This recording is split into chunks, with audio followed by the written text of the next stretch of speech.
You want a better relationship? Start with the only part you can control, your own behavior. Before you blame your partner, check these 11 things in yourself. The last one is the foundation, so make sure to watch till the end. Here we go. 1. You're broadcasting, not discussing.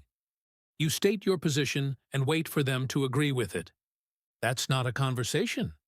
That's you talking at them, not with them. If nothing they say could ever change your mind, why are you even asking? You already decided. You're just waiting for them to catch up. A real conversation means you can walk out of it thinking something different than when you walked in. If that never happens, you're not discussing anything. 2. That's not a big deal. Not to you. Nobody asked you to rate it. Something can mean nothing to you and everything to them. That's normal. What's not normal is deciding it doesn't count just because you don't feel it the same way. Do not be dismissive. Your job isn't to decide how big it is. Your job is to find out why it's big for them. And if you keep brushing it off, they stop telling you things. Not because they got over it, because they learned there's no point. You'll think everything's fine. It isn't. They just stopped talking. 3. Your baggage is your own problem. Everyone carries something. Old damage, triggers, patterns from before they met you. Here's the line. If you know about your own pile of crap and you avoid cleaning up because it's uncomfortable, that's a choice. And your partner pays for it. They're not your therapist. They didn't sign up to fix you, and they don't have to put up with it either. Especially the stuff they've already told you about, more than once, nicely. Same goes the other way. You're not there to fix them. You can tell them what you see. You can try to understand where it comes from. You can back them up while they work on it. And that takes time. Weeks, months, maybe a professional. What they need from you is patience, not pressure. But here's what you owe them. Tell them what's going on with you. Explain why you react the way you react. Tell them what sets you off and where it comes from. Give them a chance to understand you before you blow up. Because if you don't, all they ever see is the explosion. The thing you said that you can't take back, or you shutting the door and locking it from your side. They don't deserve that, and they shouldn't have to sit around waiting for the next one. 4. Responsibility comes before blame. Say they tried to talk to you about it. They asked, they gave you room, and you shut them out anyway, because talking about it felt worse than staying miserable. Then they leave. That's on you. That's not them betraying you. You don't get to tell the story where they walked out because they didn't understand you. They tried to understand you, but you wouldn't let them. No adult with any self-respect stays for that. They chose their own peace over waiting around for you to talk like a grown-up. That was the right call. You'd have made the same one. But responsibility has a boundary. It does not mean accepting abuse, intimidation, manipulation, or control. If the relationship is unsafe, leaving is not betrayal. But if the problem was your refusal to communicate, then be honest about that.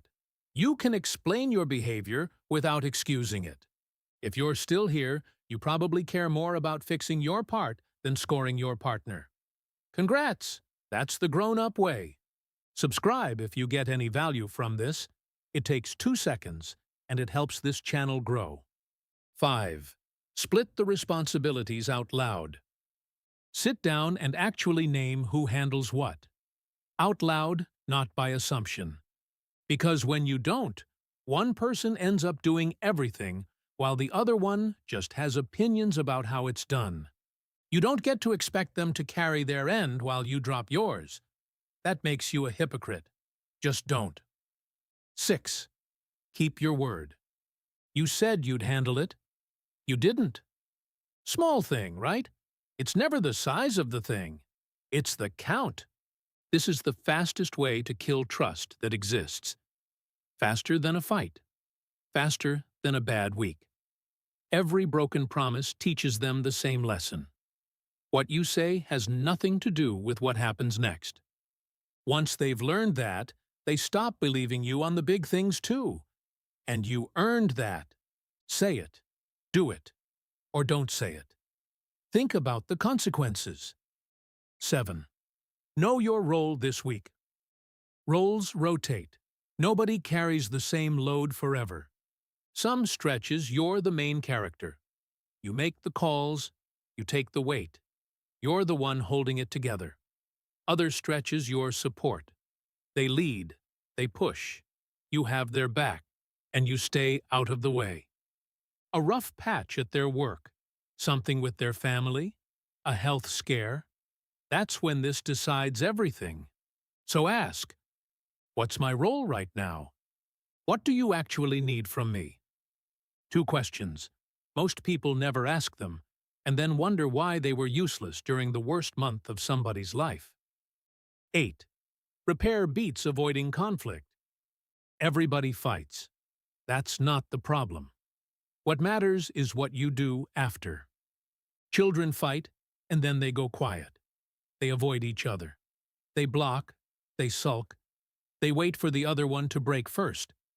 Grown-ups fight, and then they sit down and talk it out, until it's actually resolved.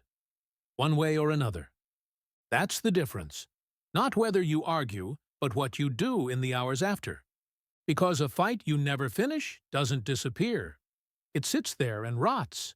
And a year later, you're not a couple with one problem. You're a couple sitting on a pile of old fights nobody ever closed. So go back and close it. Even when it's uncomfortable.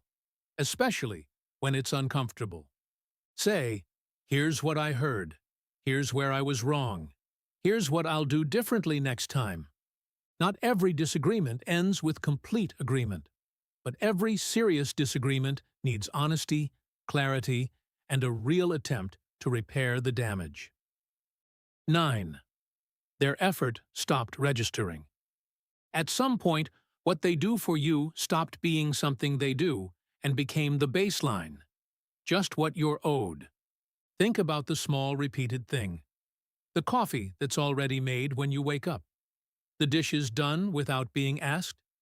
The same quiet gesture day after day that you stopped seeing the second it became routine. That's the moment you stopped seeing them. Nobody keeps pouring into a person who's stopped noticing. They'll do it for a while out of love, then habit, then resentment, then they stop. And you won't notice that either, until it's gone. Here's the fix, and it costs you nothing. Pay attention and say thank you when they do it. Tell them you appreciate it and mean it when you say it. 2 seconds, and you make it a habit to notice the things that became routine. And flip it around. You'd like your actions and gestures to be recognized and appreciated too, wouldn't you? So it's only fair you do the same for them. Make it a 2-way street. 10. Stay someone worth respecting. This one stings, so listen carefully. You cannot demand respect while you quietly give up on yourself. Respect is not a reward for looking perfect, but self-respect does require staying engaged with your health, your standards, and your growth.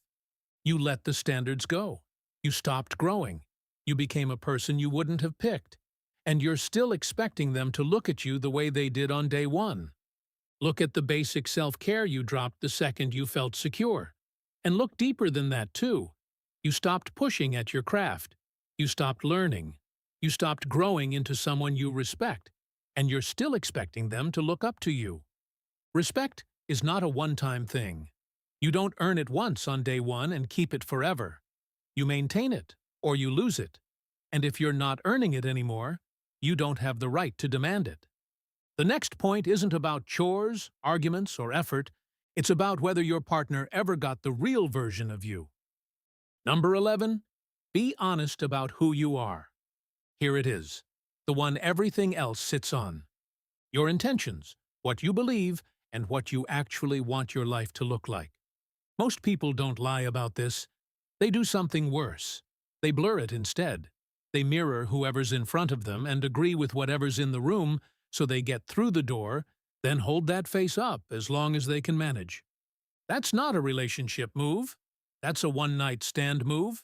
And if that's what you want, fine. Say that. Out loud. There's nothing wrong with it, and there's everything wrong with pretending otherwise.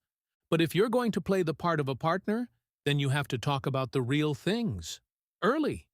Where you want to live, how you feel about money and work, whether you want kids, the 3 or 4 things at the center of everything you believe.